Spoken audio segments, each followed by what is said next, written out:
Hi, folks. This is Mark Smith with Family Tree Counseling Associates.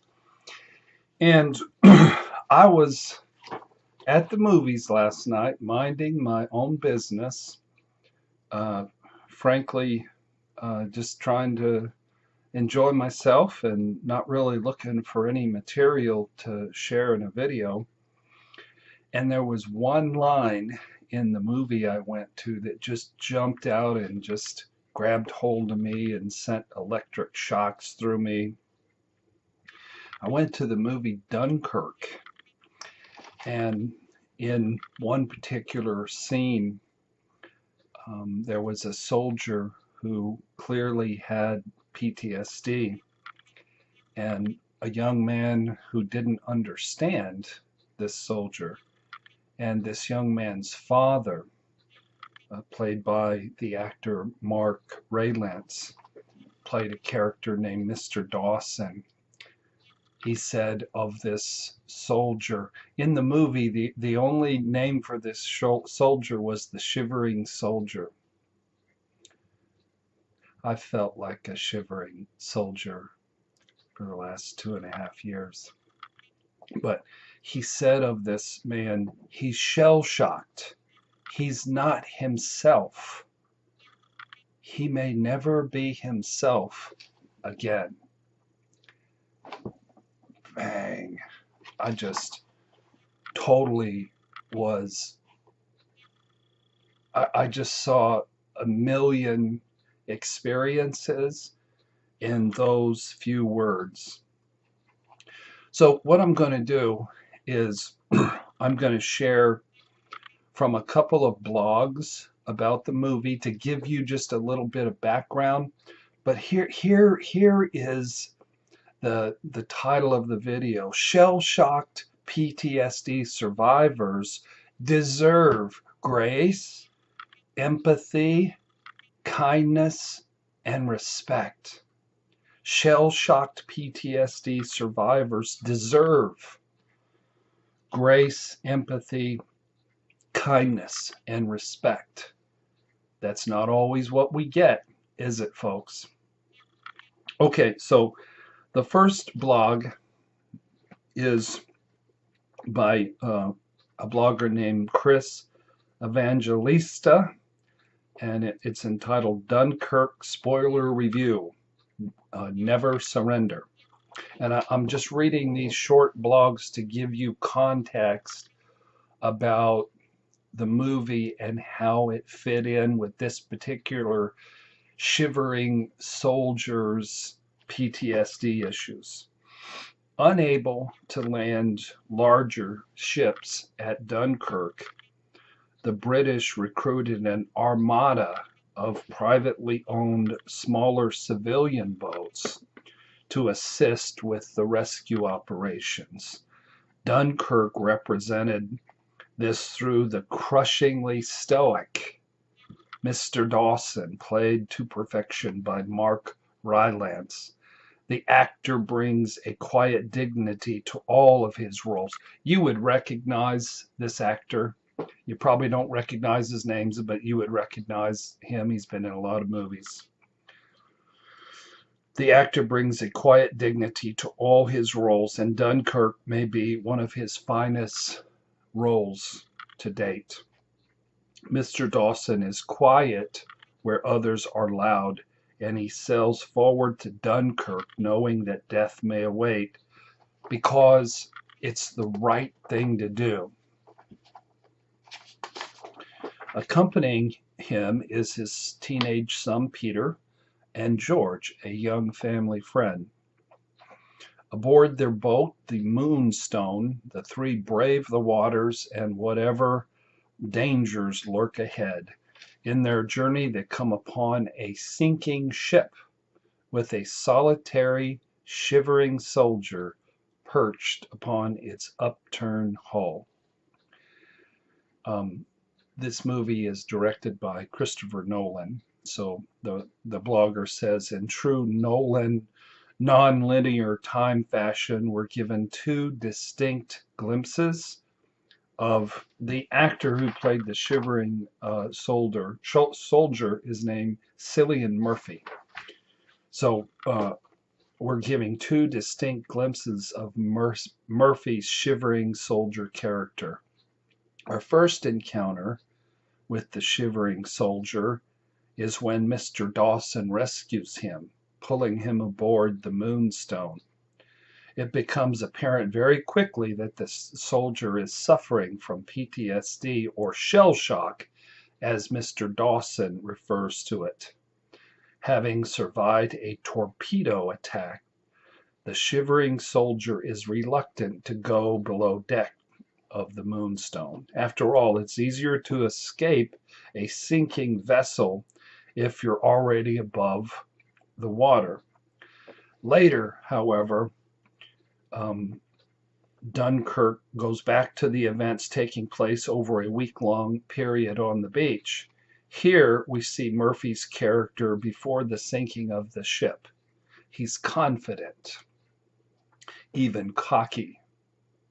You see two very different characters, Murphy said, and I guess he sort of represents the profound effect that war can have on an individual's mental state. I want to stop reading the blog there and comment. Isn't that true?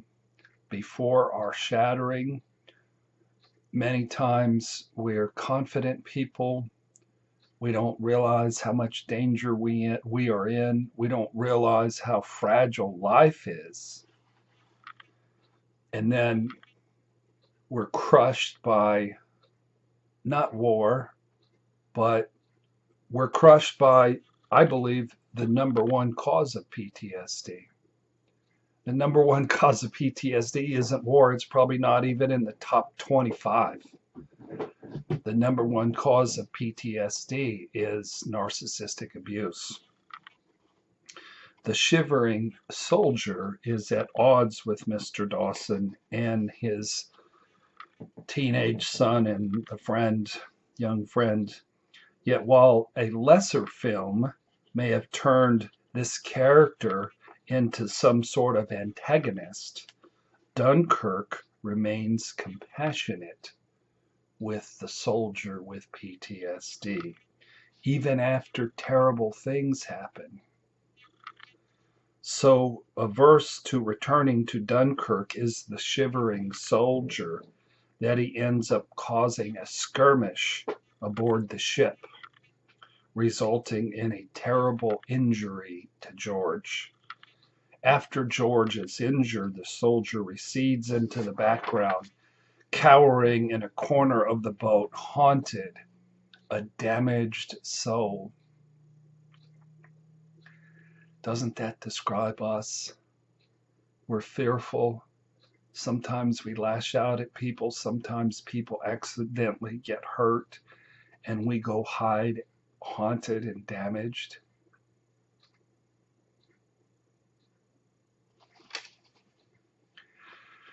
Peter, the man's son, the captain of the boat's son, is understandably angry with the soldier for his actions. Yet by the end of the movie, he's able to find some sympathy and some pity for the frightened man. Rylance, Mr. Duncan, is Mr. Dawson, my bad. Mr. Dawson is the rock that anchors these scenes. Like most characters in Dunkirk, he says very little, yet he exudes this almost unimaginable stoic goodness, resulting in one of the greatest characters in Nolan's entire body of work. My story is a distillation of the story of thousands of men who went out with their brothers and sons, and some women as well, on their pleasure boats to take part in the rescue and return the soldiers from the stuck beach. Okay, so that's the end of the first blog, and then I have a smaller blog here. It's called The Minimalism of Dunkirk by Emily Kubin-Kennick, August 3rd, 2017. The shivering soldier's actions didn't make sense to the boys on the boat, who had not seen what war did to men. Many times our actions as newly shattered people, they don't make sense to people who don't have a clue what PTSD is. This shivering soldier is terrified to go back to Dunkirk, and he doesn't care about Mr. Dawson's ambitions to save the rest of the men on the beach. Desperate to survive and scared to die, like many of us would be, he attacks Mr. Dawson to get him to turn around the boat, and he accidentally knocks George down the step, in the process busting open his head. The soldier feels awful about hurting George and asks if he will be okay twice throughout the rest of the movie. Many times when we're in the worst part of our trauma, we might lash out and hurt somebody, and then we feel terrible about it because we're good people and it's not our nature to harm people. At one point, Peter tells him George won't be okay, and then he breaks down into tears. His regret is evident to Peter, who later he hides George's death from the shivering soldier because he didn't want him to feel ashamed. Despite the soldier's responsibility for George's death, it's hard not to want him to survive, knowing that his actions are partly because of what he's been through. I would say his actions are completely as a result of what he's been through. So now I'm going to share 12 examples from my own experience where people gave the wrong reaction, the exact wrong reaction. You'll recognize these in your own lives. And then I'm going to give 15 examples of people who gave the right reaction. So what I'm saying is Mr. Dawson and his son Peter gave the right reaction. Legally, the shivering soldier technically could have been arrested for manslaughter and spent 25 years in prison. He killed a young man. And yet, he walked off the boat, and there were no reprisals, there were no consequences for that, because Mr. Dawson and his son Peter knew it was just the PTSD. And he even withheld the fact that George died because he didn't want the man to feel bad. So I'm going to give examples of people who acted toward me in a shaming manner, in a judgmental manner, people who acted out of ignorance, out of bias, who were unjust, and who re-traumatized me. You know, it's all in how you look at it. Because Mr. Dawson understood PTSD, he could give grace. And so many times when we act out of our pain and out of our trauma, we get judged. We might face legal ramifications. We might face professional ramifications. And if people just understood the nature of our trauma, they wouldn't pick up a stone and cast it at us.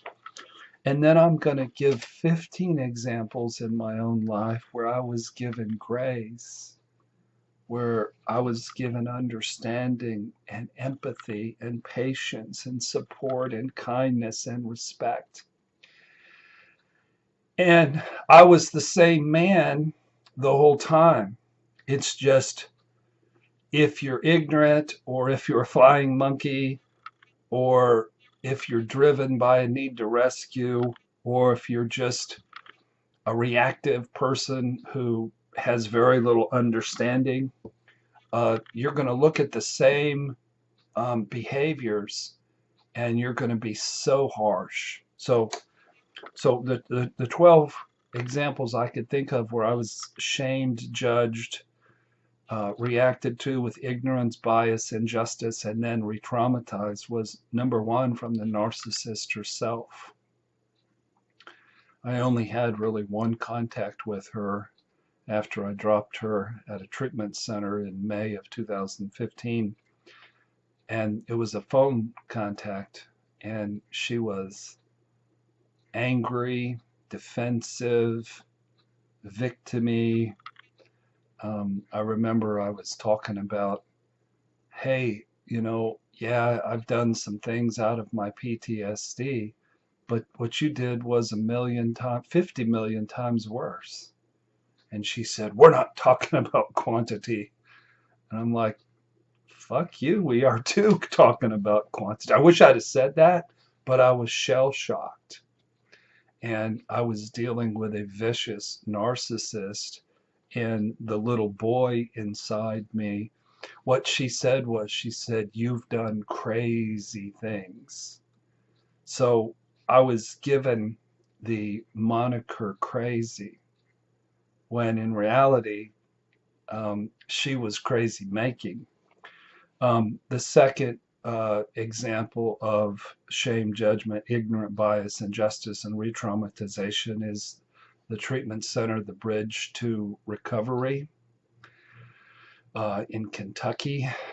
Um, they they foolishly, ignorantly, unsophisticatedly propped up and enabled a vicious narcissist and scapegoated a good man who was acting erratically, but I was acting erratically not because of anything bad in me. I was acting erratically because I had just been mind fucked for 6.5 years and had an atomic bomb land in my belly.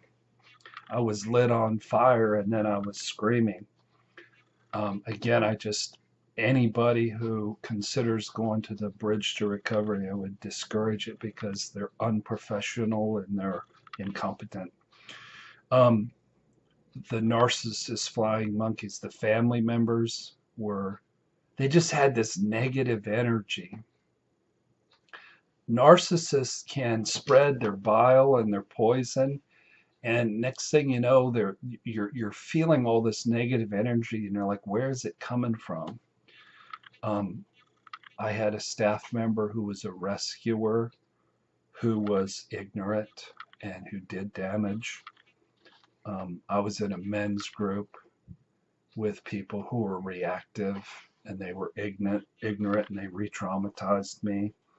There were two therapists in the community who made complaints about me from a distance, not knowing what's going on with me, not knowing what I experienced, just looking at evidence from a distance. Total shame and bias and injustice and re-traumatization and meanness. A couple members of my staff, they saw the behavior and they confused it with the man. The behavior was temporarily unhinged, but the man had been a good man his whole life, doing good in the community and having a pretty good grip on sanity.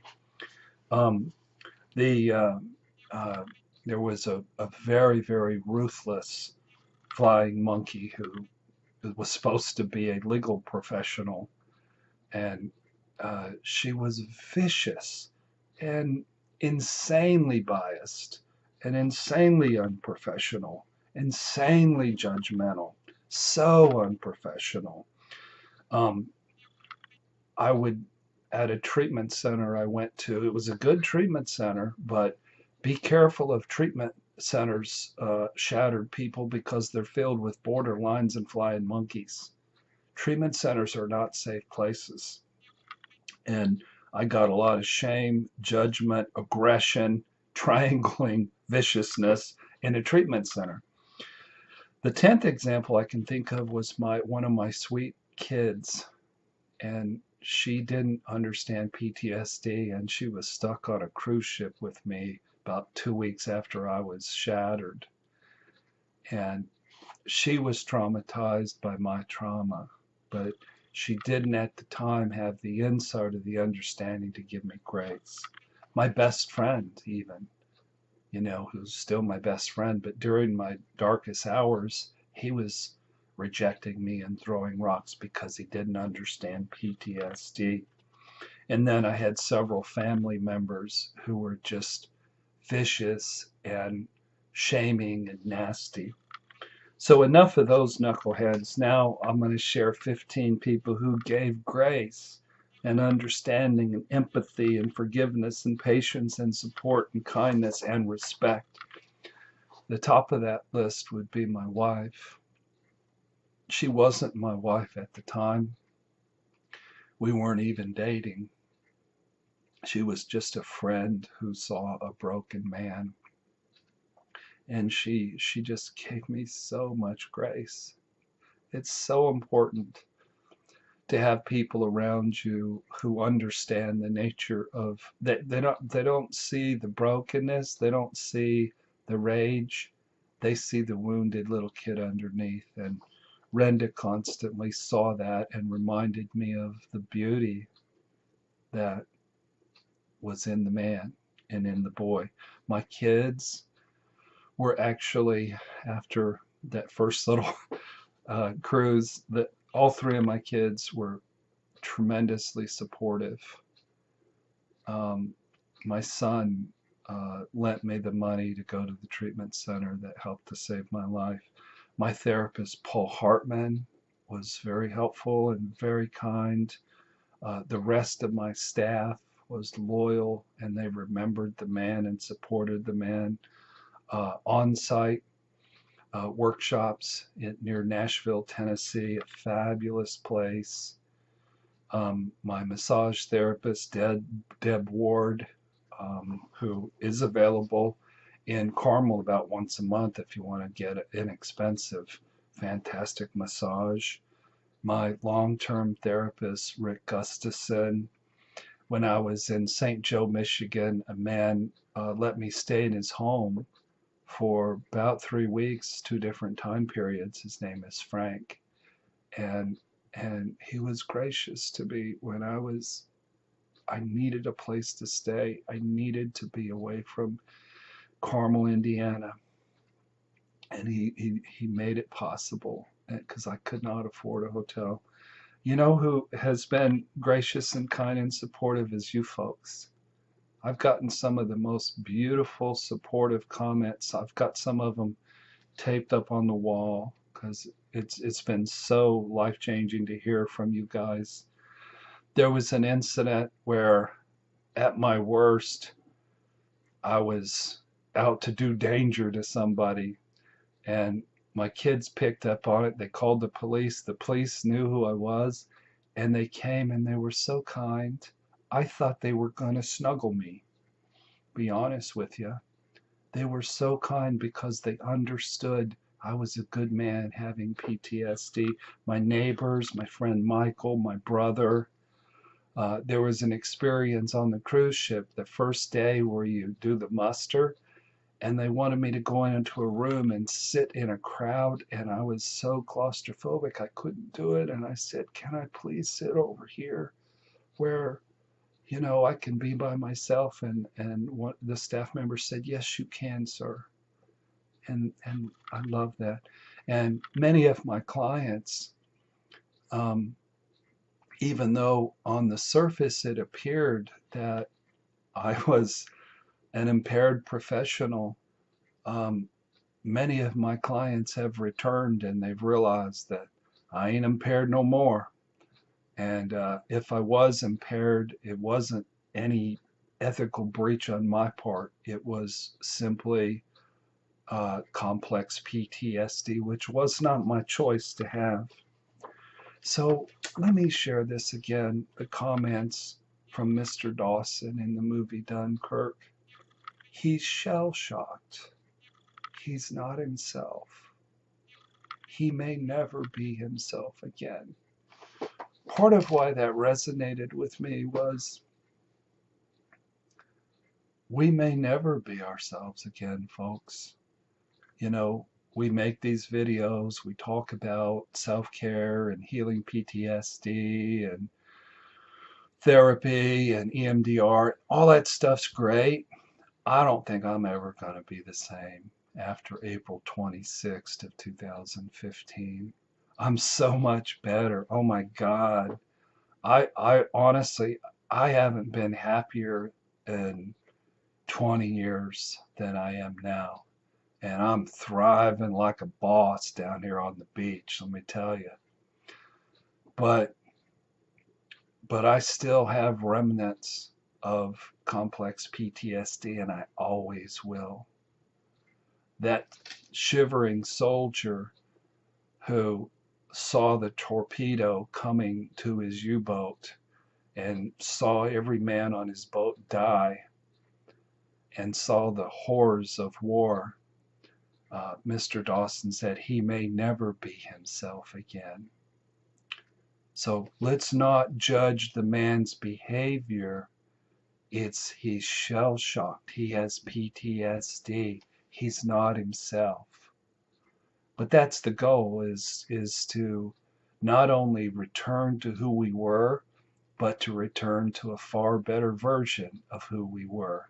And that's the magic and the grace and the blessing of PTSD, is if you do the work and you give it time, you can heal more wounds than you ever have in your whole life, and you can end up being healthier, happier, and more thriving than you've ever been. I'm experiencing that. I know what I'm talking about. But I walk with a limp, and I always will. I will never forget the trauma that I went through, and some of it still resides in the tissues of my body.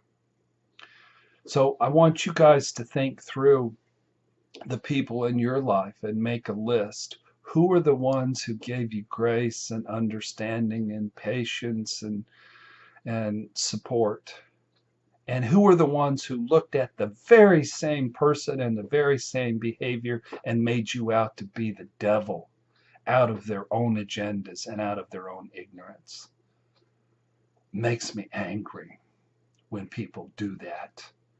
It's like the man is down and he's broken and he's shattered, and you come along and kick him all over his body and spit on him. How dare you? Thank you for watching today, folks. I know this was a bit heavy. Please join our YouTube channel and subscribe, and you'll be notified of our show on Tuesday nights, a live stream show, 8 o'clock every Tuesday night. Renda and I will be doing the show this week. Also, go to familytreecounseling.com. We have 6 books that I've written, including the book on narcissistic abuse recovery, that can help you in your recovery process.